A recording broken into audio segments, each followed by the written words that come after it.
Well, from family to food, we know the holidays bring a lot of fun, but also a big fire risk if you're not careful. Yeah, as the weather gets colder, more families will be using those space heaters, trying to keep their holiday gatherings feeling toasty and nice and warm. And a lot of us have them at their desks too, so this is important. We've got Michael McLeieer, of course, president of E.S.C.A.P.E Fire Safety. So important to have these reminders, especially as we're having more folks in the house right now. So let's talk space heaters. A lot of us have them.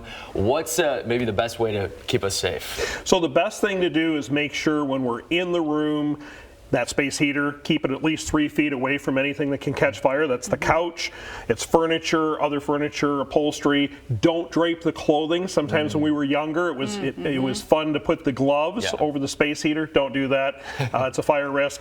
And when you leave the room, you leave the home, even when you go to bed, it's important to turn that space heater off. Space heaters need space.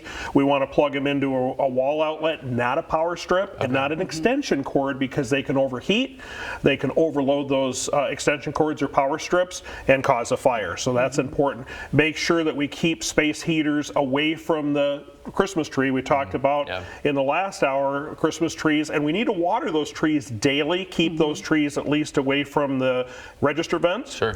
And just making sure, again, we're using some good common sense.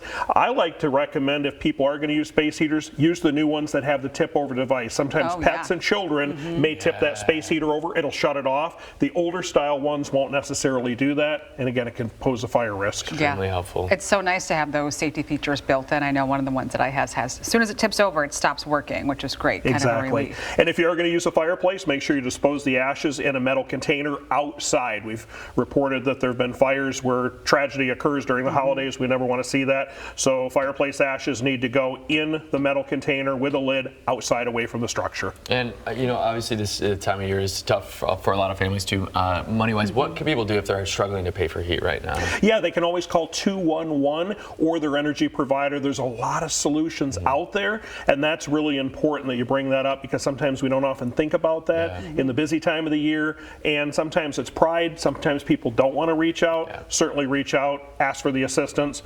The next hour we're going to just talk about what we've talked about this hour and the last hour, but we're going to also focus on some more safety tips: smoke alarms, carbon monoxide detectors, how families can give the gift of safety. Yeah, and kind of along those lines, don't use the stove to heat the house. I know you've said that before. That's right. Yeah. Stove and oven, don't use those. There's TikTok videos out there, people putting the box fan on the stove and blowing the heat off from the burners. Please don't do that. Or me just remembering to turn it off after baking or anything like that. All right, Michael McLeieer, thanks for hanging out with us. We'll chat with you again in just a bit. We'll be right back.